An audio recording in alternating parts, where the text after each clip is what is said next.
Oggi musei aperti, la notte dei musei, anche il Museo Griffo partecipa con un ampio programma di eventi alla manifestazione, una manifestazione che sta avendo un ottimo riscontro.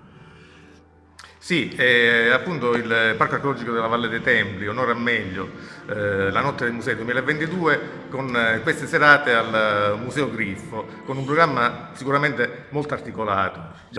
Sta già suonando nel chiostro del museo la US Naval Forces European and Africa Band. Sono 45 elementi con una sessione ritmica assolutamente straordinaria.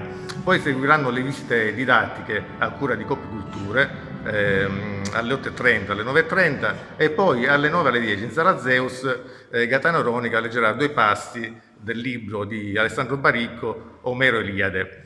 Sono due racconti strettamente collegati a questo reperto che è uno dei più importanti e prestigiosi del museo. È il cratere del pittore di Prades che narra la deposizione di un guerriero che l'interpretazione vuole sia proprio Patroclo, e quindi narra un episodio decisivo della guerra di Troia, perché a seguito di questa morte di Patroclo Achille entra nella pugna cambiando le sorti della guerra. Ecco, come mai questa iniziativa? Ma l'iniziativa, perché il museo naturalmente voleva essere presente, è un'iniziativa ministeriale e il museo sarà presente anche in occasione della giornata del 18 maggio, allorquando la giornata internazionale dei musei. Anche lì ci sono in programma due iniziative e vi invito a seguirci anche sul nostro sito Facebook.